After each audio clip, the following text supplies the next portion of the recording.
ठीक है। वाहिद, मुझे आपसे जानना है कि क्या ये बात सही है जो कि फिर से सोर्सेस के थ्रू आ रही है कि बहुत सारे ऐसे विपक्षी दल हैं जिनकी फाइलें बन गई हैं, जिनके खिलाफ एफआईआर होने वाली है। क्या ये बातें सही हैं और वाकई ये एक डर का जो फैक्टर है उसकी वजह से लोगों ने मन बना लिया हो शायद कि भाई अब बीजेपी में जाना ठीक होगा? क्या ये खबरें सही है?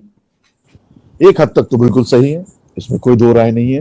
फाइलें बन चुकी हैं, इन्वेस्टिगेशन ऑफिसर्स ऑलरेडी बुलाना चालू कर दिया है लोगों ने, कईयों ने कोर्ट का रुख अपनाया है। आप बात कर लीजिए हसन मुशर्रफ की कोल्हापुर के, उनके साथ क्या हुआ, उनको भी ईडी का सम्मन आया, ईडी ने बुलाया, हालांकि कोर्ट ने उनको बाद में राहत दे दी।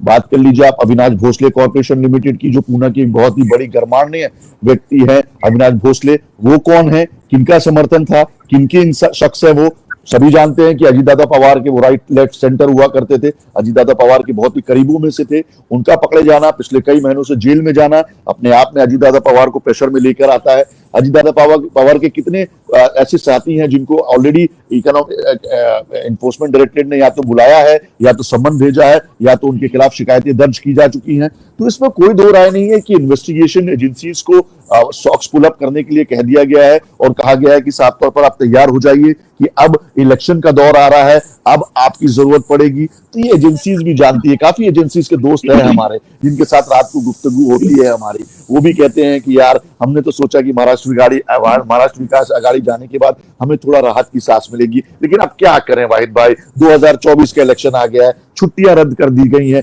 परिवार को समय नहीं दे पा रहे हैं। अब इंक्वायरीज पे इंक्वायरीज हो रही हैं। मुंबई में जोन 1 जोन 2 जो ईडी के हैं वो बहुत एक्टिव हो चुके हैं, काफी अच्छे ऑफिसर्स को लाया गया है यहाँ पर, काफी अच्छी इंफ्रास्ट्रक्चर बना के दी गई है वहां पर। हालांकि एनसीपी के जो एक नेता का घर हुआ करता था वहीं पे ईडी का ऑफिस बना दिया गया है आजकल। तो आप समझ लीजिए कि ईडी भी अपने पूरी तरह से तैयारी कर ली है।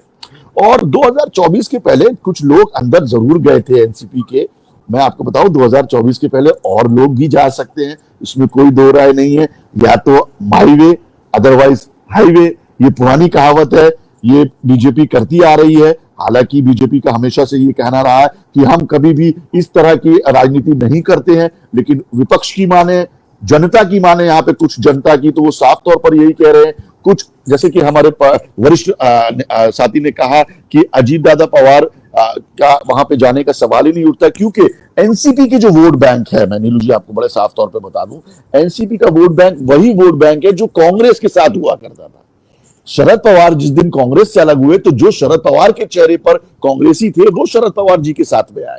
तो यानी कि कहीं ना कहीं ग्राउंड रियलिटी तो यही है कि जो कांग्रेस की विचारधारा रखने वाले लोग थे, जो मराठा थे या नॉन मराठा थे या मुस्लिम्स थे, वही एनसीपी के साथ जुड़े हुए हैं।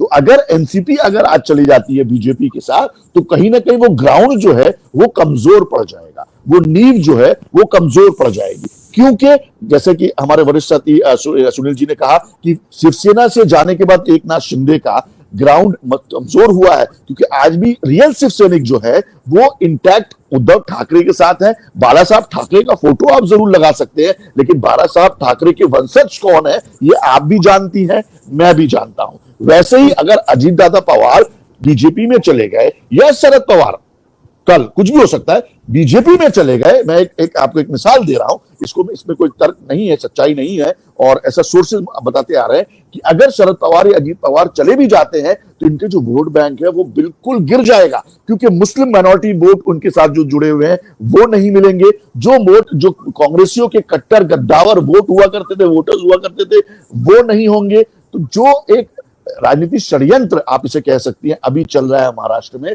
वो बीजेपी को कहीं ना कहीं सोचने पे मजबूर कर देगा कि भाई जो अभी हमारे पास है वही काफी है, या इनको लेकर और बवाल बढ़ाना है। इनको लेने के बाद कहीं ऐसा ना हो जाए कि हमारी परेशानियां कम होने की बजाय बढ़ जाए, क्योंकि यहां पे ऐसी भी बात चल रही है कि अजीतदादा पवार सीएम कंटेंडर बन के आएंगे अगर बीजेपी में आ गए तो हमारे देवेंद्र फडणवीस का क्या होगा, एकनाथ शिंदे जो अभी सीएम कैंडिडेट ऑलरेडी हैं सीएम, उनका क्या होगा।